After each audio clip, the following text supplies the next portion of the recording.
Good day everyone, I am Hannah Verano, second year from BSN Social Studies. I will now be presenting the fourth subtopic of the chapter 22, which is the era of equivalence. But before we dwell upon that topic, I will be discussing first the transition of the topic to better understand the event and how it ended up in that era. The Sino-Soviet dispute emerged due to various factors including ideological differences and geopolitical issues. Mao Zedong, seeing himself as a prominent Marxist leader, sought acknowledgement as a primary voice in that socialist world. Meanwhile, Soviet policies of moderation clashed with China's radical approach, leading to disagreements over support for global revolution, including the retaking of Taiwan. Then, after that, this rift escalated, resulting in the Soviet Union removing its advisors from China in the late 1950s, and by 1961, the dispute was open. Simultaneously, the Second Indochina War, fueled by Cold War tensions, saw the U.S. supporting South Vietnam against Communist North Vietnam backed by China and the Soviet Union. The conflict escalated with U.S. combat troops deployment by President Lyndon Johnson in 1965 but ended in 1973 with U.S. withdrawal and South Vietnam's fall to Communist forces in 1975. Then the Vietnam conflict exposed U.S. challenges in nation building and Cold War strategies. Efforts by President Nixon to improve U.S.-China relationships aimed to weaken North Vietnam support, leading to a strategic alliance against Soviet influence that shaped global dynamics. And now I guess we are all ready para pag-usapan ang tungkol dito. In the mid-1960s, during the Johnson administration, U.S. concern over the Vietnam War was primarily directed towards Beijing rather than Moscow. The Soviet Union, under new leadership Leonid Brezhnev and Alexei Kosygin, had a more ambivalent stance towards the Cold War. They avoided direct military conflict with the U.S., but sought to capitalize on American difficulties in Southeast Asia while expanding Soviet influence within the socialist bloc and globally. Then, this shift in Soviet attitudes created uncertainty in U.S.-Soviet relations, navigating uncharted diplomatic terrain. In this chapter, I have this outline here that could help us understand better about why did the Cold War briefly flare up again in the 1980s and why did it come to a definitive end at the end of the decade. Here we have the Brezhnev Doctrine, an era of detente, renewed tensions in the Third World, countering the evil empire, the end of the Cold War, and the revenge of history. First is the Brezhnev Doctrine. In Eastern Europe during 1960s, discontent persisted despite the Soviet crackdown in Hungary, and in 1970s, Moscow's shifting attitude toward the Cold War had significant consequences. Economic conditions remained stagnant with limited individual freedoms. In Czechoslovakia, dissatisfaction with Stalinist policies led to the rise of Alexander Dubček in 1968, who initiated reform known as socialism with a human face. These reforms aimed to relax restrictions on freedoms and introduce economic changes, sparking a period of optimism known as the Prague Spring. However, when demands for greater reforms and neutrality in the Cold War emerged, Soviet forces invaded Czechoslovakia to suppress the movement, replacing Dubček with Gustav Hazak and enforcing the Brezhnev Doctrine. Similarly, in East Germany, Stalinist policies persisted under Walter Obrecht leadership. The construction of the Berlin Wall in 1961 aimed to halt the mass exodus of East Germans to the West, despite being a PR setback. Under Erich Honecker's rule from 1971 onwards, East Germany saw increased propaganda and the use of Stasi secret police, maintaining a secret and a strict dictatorship and economic stability with the Soviet bloc. Next is the era of the Tente. During the early 1970s, the Soviet Union pursued peaceful coexistence with the West, resulting in a period known as Detente. It aimed at reducing tensions between the superpowers. One significant outcome of this era was the signing of the Anti-Ballistic Missile Treaty, also referred to as SALT I in 1972. This treaty limited the size of ABM systems, aiming to prevent either side from gaining a nuclear advantage through a preemptive strike. The United States, under President Nixon, believed in maintaining balance of power or equivalence with the Soviet Union to avoid nuclear conflict. Nixon's administration focused on increasing a trade and cultural exchanges with the USSR to demonstrate the benefits of good relations in a strategy known as linkages. The Helsinki Accords, signed in 1975, further symbolize this new relationship between East and West. Then these accords recognize established European borders post World War II and acknowledge the Soviet sphere of influence in Eastern Europe. Additionally, the accords committed signatories to uphold human rights, reflecting Western efforts to pressure the Soviet Union and its allies to improve in this area. Under President Jimmy Carter, elected in 1976, protecting human rights became a central goal of U.S. foreign policy, reflecting the broader commitment to advancing human rights with international relations during this period. So after that is the renewed tensions in the Third World. The end of the U.S. involvement in Vietnam improving relations with China coincided with the soaring of relations with Soviet Union for several reasons. Firstly, American officials grew concerned over perceived aggressive Soviet foreign policies, especially in Africa, where Soviet influence was expanding. Moscow's efforts included supporting Marxist regimes in countries like Ethiopia and Angola, where Cuban troops were involved. In 1979, attention shifted to the Middle East when Soviet troops entered Afghanistan to support a Marxist government against fundamentalist Muslim resistance. Western observers suspected Soviet motives were linked to gaining influence in the oil-rich Persian Gulf, prompting the Carter Doctrine to safeguard Western access to oil reserves. However, later revelations suggested Soviet actions in Afghanistan were more about countering Islamic fervor that could spread to Soviet Muslim populations. Additionally, U.S. defense analysts feared the Soviet Union was seeking nuclear superiority, advocating for increased defense spending. Reports of Soviet Union human rights abuses in its global activities contributed to eroding public support for the Tente. These factors, including fears of Soviet expansionism and nuclear superiority, undermined the Carter administration's efforts to secure congressional approval for the SALT II Arms Limitation Agreement in 1979, marking a significant shift in U.S.-Soviet relations. Next is countering the evil empire.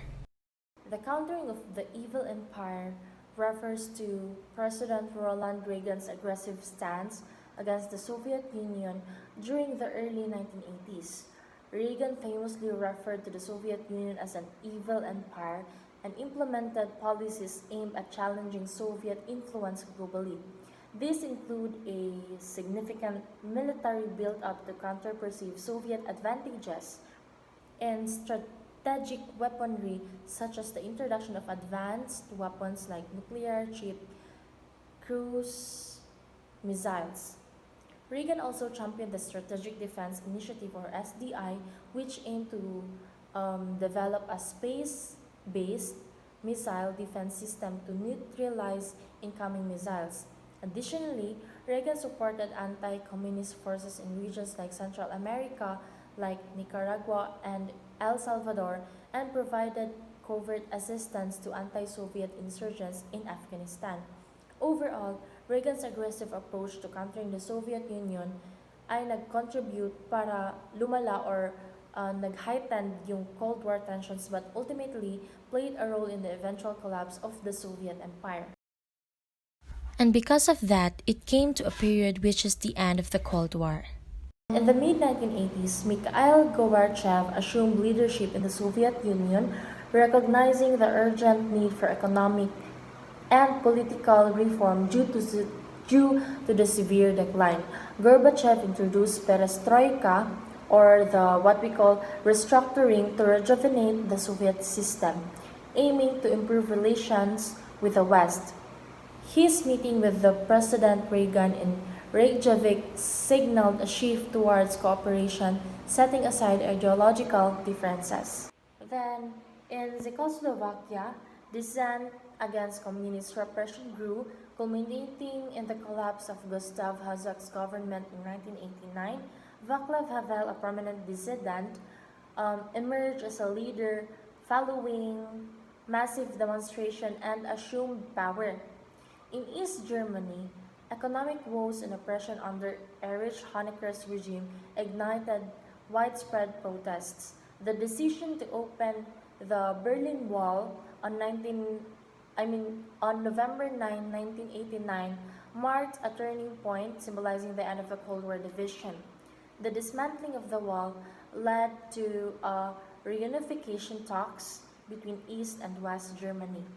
Then after that, the wave of change spread across Eastern Europe, leading to the fall of communist regimes in Prague, Warsaw, and beyond.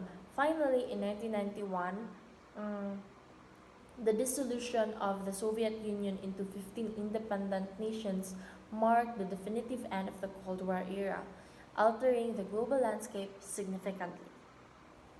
Lastly is the revenge of history. Following the end of the Cold War, expectations of a harmonious global order were dashed by ongoing conflicts and new challenges. The Balkan Civil War in the mid-1990s and the emergence of the militant Islam in the Middle East exemplified the 9/11 attacks, revealed that deep-seated divisions based on nationality, religion, and ethnicity persisted beneath the surface.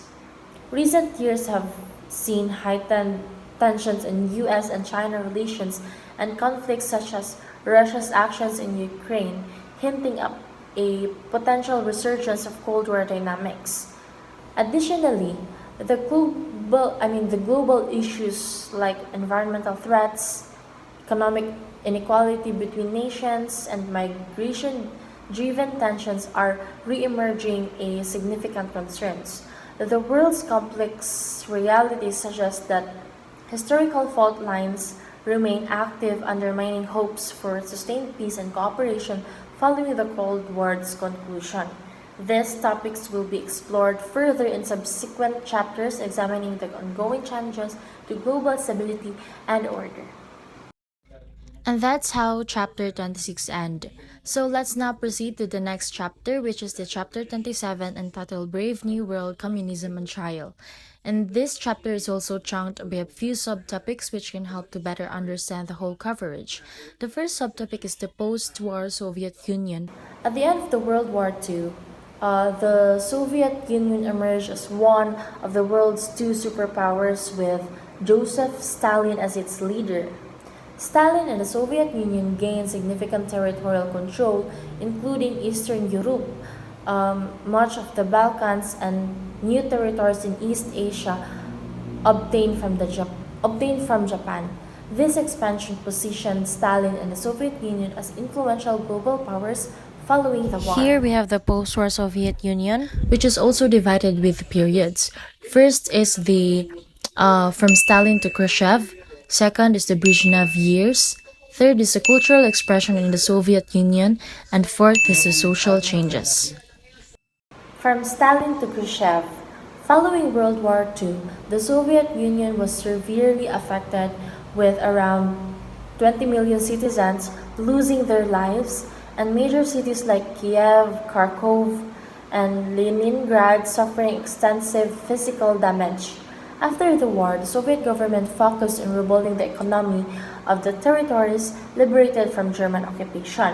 However, by 1945, agricultural production had only reached 60% of pre-war levels, and steel output was at 50%. This meant that Soviet people had to endure challenging circumstances, including longer working hours, reduced food consumption, and inadequate housing and clothing. First is the Stalinism in action.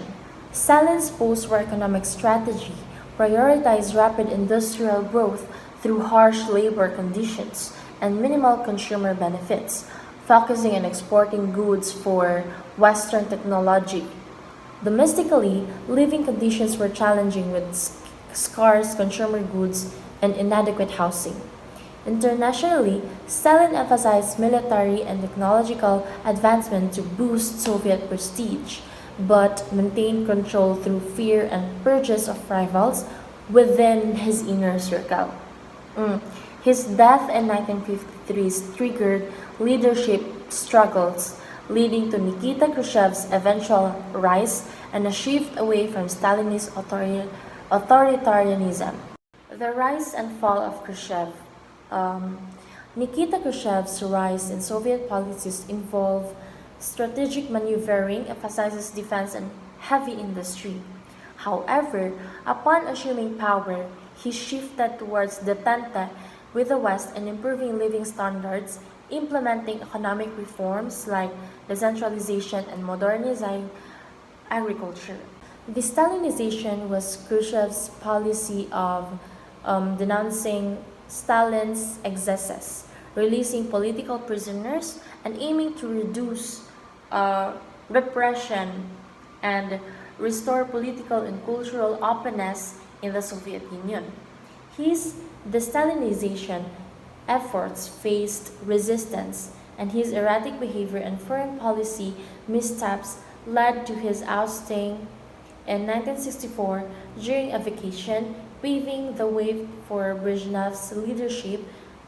Brezhnev's tenure reflects a crucial period of Soviet history defined by reform attempts, ideological changes, and internal power struggles. Second is the Brezhnev years from 1964 to 1982. Leonid Brezhnev's leadership from 1964 to 1982 emphasized on maintaining stability within the Soviet Union, characterized by a cautious approach to reforms and a focus on consolidating power within the party apparatus.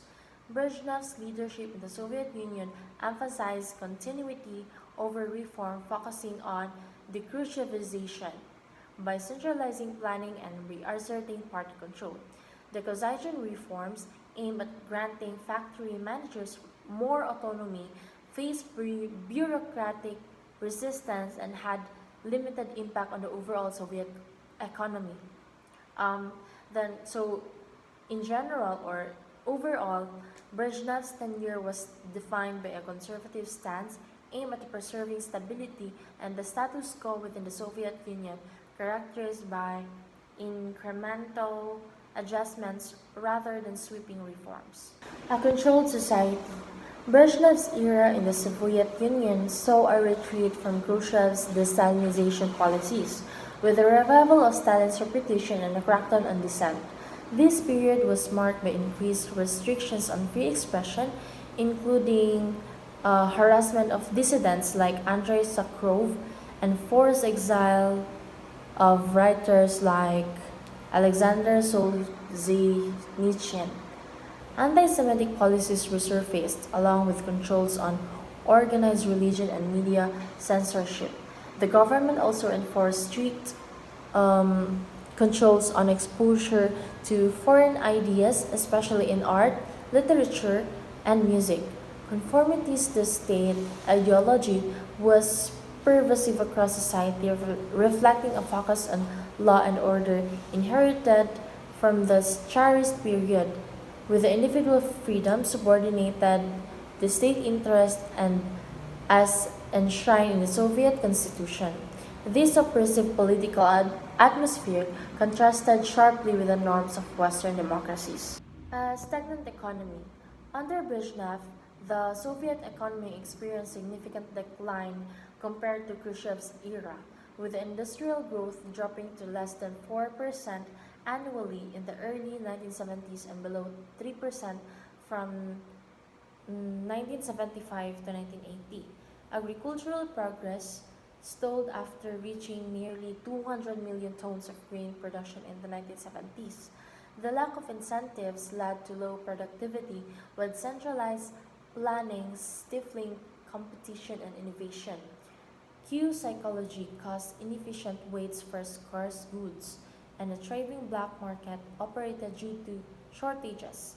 Primitive technology and prioritized defense spending further hindered economic progress, despite earlier Soviet boasts of superiority. An aging leadership. During the late Brezhnev era and early 1980s, leadership transitions, the Soviet Union faced challenges due to an aging and hesitant leadership. Leonid Brezhnev's generation struggled with fear of instability and failed to implement necessary reforms. After Brezhnev's death in 1982, Yuri Andropov briefly led the party but mainly relied on the traditional methods without addressing core economics and social issues, maintaining a discouragement of material incentives. Um, Andropov's death shortly after assuming leadership left little impact on reform efforts, leading to the succession of Konstantin Chernenko, another elderly figure. As the Soviet system faced deepening crisis, Moscow appeared stagnant and resistant to change. Despite growing discontent among the populace, observers noted a sense of impending upheaval, signaling a need for comprehensive restructuring. The third is about the cultural expression in the Soviet Union. In the post-World War II Soviet Union, cultural expression was tightly controlled by the state, particularly under Stalin's regime, with all forms of art and literature expected to align with communist ideology. Despite a modest easing of repression during the thaw, after Stalin's death, um, authorities under Khrushchev maintained strict control over cultural freedom, leading to consequences for dissenting voices like Boris Pasternak and Alexander Solzhenitsyn. Pasternak's Dr. Zhivago and Solzhenitsyn's works exposed Soviet injustices but faced condemnation and exile. Some authors used humor or fantasy to navigate censorship. Meanwhile, popular culture, including television and sports, was politicized as symbols of Soviet superiority over capitalist states, with heavy state investment in sports facilities and portrayal of athletes as champions of socialism. Lastly is the social changes. The implementation of Marxist doctrine in the Soviet Union brought a significant social changes, displacing traditional ruling classes and creating a new elite from working class backgrounds by the 1970s. However, this new elite, irrespective of class origins, emphasized education and secured privileges for their children, forming a privileged class within a communist party and state.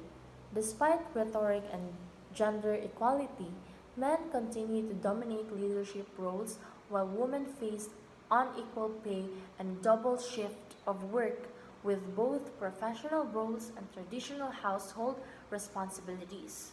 Then, despite of some improvements, Marxist ideals of an egalitarian society remain elusive after nearly three quarters of a century since the Bolshevik Revolution, revealing a persistent social inequities and the limitations of Soviet transformation.